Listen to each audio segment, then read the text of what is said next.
The situation in Gaza is on a knife edge, as the U.S. State Department warns of a potential catastrophe.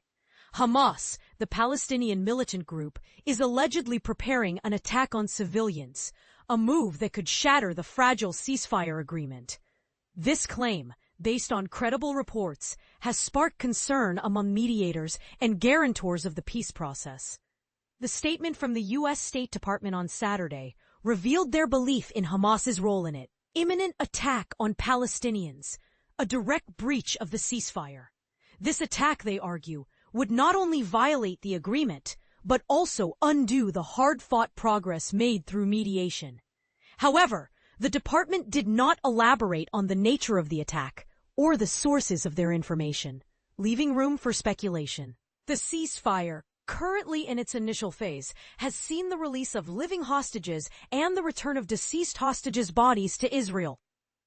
Israel, in a gesture of goodwill, has also released 250 Palestinian prisoners and 1,718 Gaza detainees.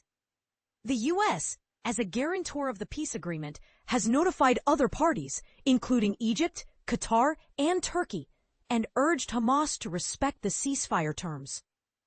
But here's where it gets controversial. The U.S. statement warned of consequences if Hamas proceeds with the attack, stating that measures will be taken to protect Gazan civilians and maintain the ceasefire.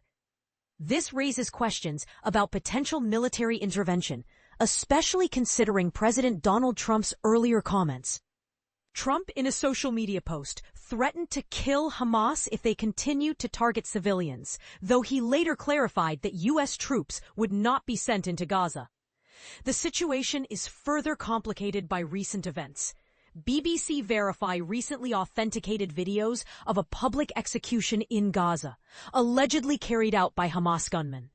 The videos depict a chilling scene where 8 bound individuals were executed in a crowded square. While the gunmen's identities couldn't be confirmed, some were seen wearing Hamas-associated green headbands. And this is the part most people miss. The ceasefire's fragility is underscored by the ongoing return of hostages' bodies from Gaza to Israel, with only 10 out of 28 deceased hostages returned so far. Additionally, on the same day as the U.S. statement, an Israeli tank shell reportedly killed 11 members of a Palestinian family, according to Hamas sources, marking the deadliest incident involving Israeli soldiers since the ceasefire began. The Israeli military claimed their soldiers fired at a vehicle that crossed an unmarked line separating Israeli-occupied areas in Gaza. However, the BBC's request for incident coordinates from the IDF remains unanswered. This incident, along with the alleged Hamas attack, highlights the tenuous nature of the ceasefire and the potential for further escalation. The current tension stems from the October 7, 2023 attack, where Hamas gunmen killed approximately 1,200 people and took 251 hostages in southern Israel. Since then, the Hamas-run health ministry reports that Israeli attacks have claimed at least 68,000 lives in Gaza, a figure deemed reliable by the UN. Adding to the complexity, a UN inquiry in September accused Israel of committing genocide against Palestinians in Gaza, a report Israel vehemently denies.